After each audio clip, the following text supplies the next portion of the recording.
सभी विद्यार्थियों को वंदे मातरम। मैं विकास श्रीवास्तव विक्रमादित्य आईएएस गोरखपुरी के यूट्यूब चैनल पर आपका स्वागत करता हूं। प्यारे विद्यार्थियों, आज हम लोग धर्म दर्शन में ईश्वर के अस्तित्व को सिद्ध करने के लिए जो प्रयोजन मूलक प्रमाण लिया गया उसके बारे में आज पढ़ेंगे। यानी ईश्वर के अस्तित्व सिद्धि के प्रयोजन मूलक प्रमाण यानी टेलियोलॉजिकल प्रूफ के बारे में पढ़ेंगे। क्योंकि ईश्वरवादी दार्शनिकों की प्रमुख समस्या यही रही है कि उन्होंने ईश्वर के अस्तित्व को सिद्ध करने के लिए बहुत सारे प्रमाण दिए, चाहे वो प्रत्यय सत्ता मूलक प्रमाण हो, चाहे विश्व कारण युक्ति हो, ठीक है ना, विश्व कारण मूलक प्रमाण हो, प्रयोजन मूलक प्रमाण हो, बहुत सारे प्रमाण दे रखे हैं। इन्हीं प्रमाणों में आज हम लोग प्रयोजन मूलक प्रमाण यानी टेलियोलॉजिकल प्रूफ के बारे में पढ़ेंगे। प्रयोजन मूलक प्रमाण में विश्व में व्याप्त व्यवस्था, समायोजन और प्रयोजन के आधार पर ईश्वर के अस्तित्व को प्रमाणित किया गया। यानी ईश्वरवादी दार्शनिक ये कहने का प्रयत्न कर रहे हैं कि विश्व में व्यवस्था है, प्रयोजन है और प्राणियों के अंगों में समायोजन है, और इसी आधार पर हम यह सिद्ध करते हैं कि ईश्वर की सत्ता है। अपने इस प्रमाण को प्रारंभ करते हुए ईश्वरवादी दार्शनिक ये कहते हैं कि इस विश्व में सर्वत्र व्यवस्था दिखाई पड़ता है, जिसके अनुसार इसके ग्रह नक्षत्रों का संचालन होता है। यही नहीं, विश्व की समस्त जो कार्यप्रणालियां हैं कुछ प्राकृतिक नियमों के आधार पर ही निर्धारित हैं, और यही कारण है कि सूर्य का ग्रहों का सूर्य के चारों ओर चक्कर लगाना, ऋतुओं का परिवर्तन, दिन रात का होना, यह निश्चित ही बता रहा है कि विश्व में व्यवस्था है। ठीक है ना। यही नहीं, इस व्यवस्था के अतिरिक्त भाई अगर व्यवस्थित नहीं है तो विश्व की सारी घटनाएं जो हैं वो एक निश्चित दशा में कैसे हो रही है। दिन रात हो रहे हैं, सूर्य के चारों ओर सभी ग्रह चक्कर लगा रहे हैं, ऋतुओं का परिवर्तन हो रहा है।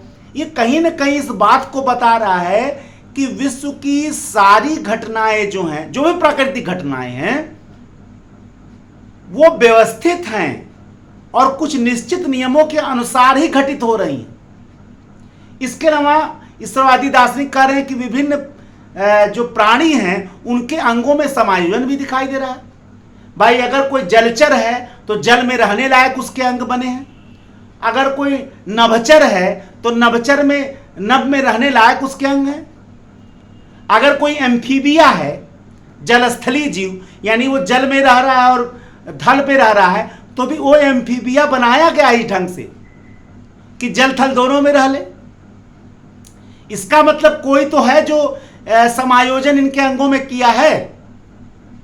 ईश्वरवादी दार्शनिक कहते हैं कि एक व्यवस्था के लिए व्यवस्थापक होना जरूरी है। अगर कोई व्यवस्था स्थापित की जाती है तो उसके पीछे कोई निश्चित उद्देश्य होता है, कोई प्रयोजन होता है, और बिना प्रयोजन के कोई व्यवस्था स्थापित ही नहीं की जाती। तो ईश्वरवादी दार्शनिकों का यह कहना है कि विश्व में व्याप्त यह व्यवस्था या प्रयोजन इस बात को प्रमाणित करता है कि इसका कोई प्रयोजनकर्ता या व्यवस्थापक जरूर है, और ईश्वरवादी दार्शनिक को यह कहना है कि वह व्यवस्थापक या प्रयोजनकर्ता कौन है? ईश्वर है। ब्रह्मांड के रचयिता और व्यवस्थापक के रूप में ईश्वर की सत्ता सिद्ध होती है। ईश्वरवादी दार्शनिक तो यहां तक कहते हैं, प्रयोजन मूलक प्रमाण के देने वाले ईश्वरवादी दार्शनिक यहां तक कहते हैं कि यदि हम ईश्वर को न माने तो विश्व में व्याप्त इस व्यवस्था और प्रयोजन समायोजन की हम व्याख्या ही नहीं कर पाएंगे। इसलिए अगर व्यवस्था है तो व्यवस्थापक है, अगर प्रयोजन है तो प्रयोजन करता है, ठीक है ना। समायोजन है तो समायोजन करता भी है, और वो है कौन? ईश्वर। इस प्रकार ईश्वर की सत्ता सिद्ध होती है। एक पाश्चात्य दर्शन शास्त्री हैं विलियम पेले, इन्होंने अपने किताब नेचुरल थियोलॉजी में एक घड़ी का एग्जाम्पल लिया। उन्होंने कहा कि अगर हम जंगल में जा रहे हैं तो एक घड़ी देखें और घड़ी देखकर हम यह अंदाजा लगा सकते हैं कि इसका कोई रचयिता या निर्माणकर्ता जरूर है, जिसने समय देखने के उद्देश्य से इस घड़ी का निर्माण किया है। विलियम पेले क्या कर रहे हैं कि अगर हम जंगल में जा रहे हैं और हमने किसी घड़ी को देखा, तो घड़ी को अगर हम देख रहे हैं तो घड़ी को देख के हम ये बता सकते हैं कि भाई इसका निर्माणकर्ता कोई जरूर होगा, जिसने समय बताने के उद्देश्य से इसका निर्माण किया है। क्योंकि घड़ी के निर्माण में जटिलता है, तो उसकी जटिलता देखकर उसके यंत्रकार की कल्पना की जा सकती है। लेकिन अगर हम वहीं कोई पत्थर पा जाए तो पत्थर बेतरतीब है, इसका कोई प्रयोजन भी नहीं है, तो हम नहीं बताएंगे कि इसको निर्माण करने वाला कोई है। तो उनका कहना है जिस प्रकार हम घड़ी की जटिलता और गहनता के देखकर इसके यंत्रकार की कल्पना कर सकते हैं, इसलिए विश्व में जो व्यवस्था या समायोजन है उसको देखकर इसके व्यवस्थापक की भी कल्पना यानी ईश्वर की कल्पना कर सकते हैं। ये कौन बता रहे हैं? विलियम पेले अपने किताब नेचुरल थियोलॉजी में। मतलब घड़ी के माध्यम से उन्होंने ईश्वर की सत्ता सिद्ध करने का प्रमाण। इसके अलावा एक और दार्शनिक हुए A.I. ब्राउन। उन्होंने ओजोन लेयर, ओजोन गैस, उन्होंने कहा भाई ओजोन लेयर है और जो अल्ट्रावायलेट किरणें हैं सूर्य से वो नहीं आ पा रही, इसका मतलब है कि किसी ईश्वर ने इसको बनाया है ताकि अल्ट्रावायलेट किरणें ना आ पाए। तो अगर ओजोन गैस है तो इसका मतलब ईश्वर है। तो A.I. ब्राउन ने ओजोन गैस के आधार पर ईश्वर की सत्ता सिद्ध की। इसके अलावा भारत में न्यायिक जयंत भट्ट और शंकराचार्य ने भी प्रयोजन मूलक प्रमाण दिया है। न्यायिक जयंत भट्ट तो ये कहते हैं कि इस व्यवस्थित और प्रयोजन पूर्ण ब्रह्मांड में और ईश्वर में वही संबंध है जो धुएं और अग्नि में है। जिस प्रकार धुएं को देखकर हम अग्नि का अनुमान कर सकते हैं, न्याय दर्शन के जयंत भट्ट कहते हैं जिस प्रकार हम धुएं को देखकर, माने जो संबंध धुएं और अग्नि में है वही प्रयोजन पूर्ण ब्रह्मांड और ईश्वर में है। जिस प्रकार हम धुएं को देखकर अग्नि का अनुमान लगा लेते हैं, उसी प्रकार व्यवस्थित और प्रयोजन पूर्ण ब्रह्मांड को देखकर इसके व्यवस्थापक और प्रयोजनकर्ता ईश्वर की कल्पना सहज ही कर सकते हैं, यानी ईश्वर है। इस आधार पे न्यायिक जयंत भट्ट अग्नि और धुएं के आधार पर ईश्वर की सत्ता सिद्ध की है प्रयोजन मूलक प्रमाण को लेकर। शंकराचार्य कहते हैं कि इस जो प्रकृति की वस्तुएं हैं उनमें प्रयोजन और व्यवस्था दिखाई देता है और इससे सिद्ध होता है कि ईश्वर हैं। उनका कहना है जिस प्रकार कुम्हार एक मिट्टी को प्रयोजनपूर्ण कुंभ में यानी घड़ा में बदल देता है, उसी प्रकार ईश्वर भी अपने माया के आधार पर इस प्रयोजनपूर्ण और व्यवस्थित क्या करता है, प्रयोजनपूर्ण और व्यवस्थित जगत का निर्माण करता है। ठीक है ना। यानी शंकराचार्य भी वो कुंभकार और मिट्टी का उदाहरण लेकर कि कुंभकार एक मिट्टी को प्रयोजनपूर्ण घड़े में बदल दे रहा है, भाई घड़ा में आप पानी रखते बहुत सारे कार्य करते हैं, उसी प्रकार ईश्वर भी अपने माया के आधार पर इस जगत का व्यवस्थित और प्रयोजनपूर्ण जगत का निर्माण करता है। यानी ये लोग टेलियोलॉजिकल प्रूफ देते हैं प्रयोजनपूर्ण और व्यवस्थित ब्रह्मांड। लेकिन दर्शन शास्त्र में खंडन की आवश्यकता है, केवल मंडन नहीं चलेगा। दर्शन शास्त्र में बिना आलोचना के आप नहीं जा सकते। अब इसकी आलोचना में हम ये कह सकते हैं कि भाई अब देखिए बहुत सारे दार्शनिकों ने इस प्रमाण की आलोचना भी की। क्या प्रमाण किया है भाई? जिस साम्य अनुमान पे यह प्रमाण आधारित है कि कुछ उदाहरण ले लिए, घड़ी ले लिए, मेज ले लिए, भवन ले लिए और घड़ी मेज भवन के आधार पर आपने ईश्वर को, इस जगत को ही मान लिया कि ईश्वर ने उसी प्रकार बनाया है। ये सही नहीं है, इसका कोई तार्किक आधार नहीं है।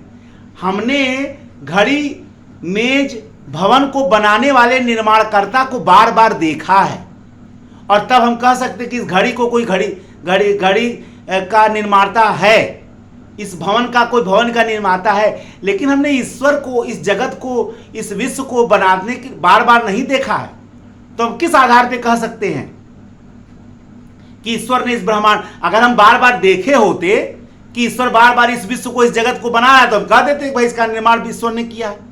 लेकिन जब हमने देखा ही नहीं तो हम कैसे कर सकते? तो खैर साम्य अनुमान पे आधारित तर्क उनका तार्किक नहीं है। दूसरा, जो लोग ये कहते हैं कि इस ब्रह्मांड में व्यवस्था या समायोजन है, वो भी सही नहीं है। ये एक कुछ जगह है लेकिन बहुत जगह नहीं है। ये एक निश्चित तथ्य है कि बाढ़, भूकंप, आंधी, तूफान, सुनामी इस जगत में बार बार आते रहते हैं और लोगों को भयानक पीड़ा का सामना करना पड़ता है। अगर कोई शिल्पी ऐसा मकान बनाए जिसका पलस्तर गिर रहा हो, छत चू रहा हो, तो उसको हम बुद्धिमान रचयिता नहीं कर सकते। बाढ़, भूकंप, सुनामी, ये सारी चीजें निश्चित इस बात को बता रही हैं कि यह जो जगत है, यह जो विश्व है, वो समायोजन के साथ साथ अव्यवस्थित भी है। केवल इसमें व्यवस्था नहीं है, अव्यवस्था भी है। अब यानी ईश्वर अगर सर्वशक्तिमान है, सर्वज्ञ है, तो ऐसा चीज बना रहा है कि जिसमें समायोजन असमायोजन दोनों है, व्यवस्था अव्यवस्था दोनों है। तो आप उसको कुशल निर्माता कैसे कह सकते हैं, बुद्धिमान रचयिता कैसे कह सकते हैं? फिर प्रयोजन मूलक निर्माण के दार्शनिकों का यह भी कथन कि ईश्वर ने इस विश्व का रचना लोगों के सुख के लिए किया है, यह भी गलत है। इस संसार में अनंत दुख है और लोगों को भयानक दुख का सामना करना पड़ता है, बल्कि यह दुख दर्शन शास्त्र में अशुभ की समस्या है और निश्चित ही यह दुख विश्व में विद्यमान सर्वत्र दुख निश्चित ही प्रयोजन मूलक प्रमाण के समक्ष एक बड़ी चुनौती है और एक बड़ा समस्या है। इसके अलावा प्रयोजन मूलक प्रमाण के जो वो हैं, मतलब दार्शनिक हैं, वो एक बात भूल जा रहे हैं कि इसमें ईश्वर को मात्र एक रचनाकार सिद्ध किया गया है, ठीक है ना, एक शिल्पकार सिद्ध किया गया, ठीक है ना। शिल्पकार का मतलब क्या होता है? जो उपादान बाहर से लाता है और उसमें रूप स्थापित, निमित्त कारण वो नहीं है, बल्कि उपादान कारण नहीं है, वो केवल निमित्त कारण हो गया। जैसे एक मिस्त्री होता है, जैसे एक राजगीर मिस्त्री होता है, वो बाहर से ईंट लाता है, बालू लाता है, गिट्टी लाता है, गारा लाता है, इससे जोड़ के मकान बनाता है, लेकिन वो मिट्टी का निर्माता नहीं है, वो ईंट का निर्माता नहीं है, वो बालू का निर्माता नहीं है, ये बाहर से आया है। ईश्वर को यह माना जाता है कि वो इस जगत का उपादान कारण भी है और निमित्त कारण दोनों है। यानी वही वस्तुओं को भी बना रहा है और वह भी बनाने वाला भी वही है और वस्तुओं का भी निर्माता वही है। उपादान कारण क्या है? जो भौतिक कारण है इस जगत का, उसका भी वही निर्माता है और जगत में व्यवस्था देने वाला भी, निमित्त कारण भी वही है।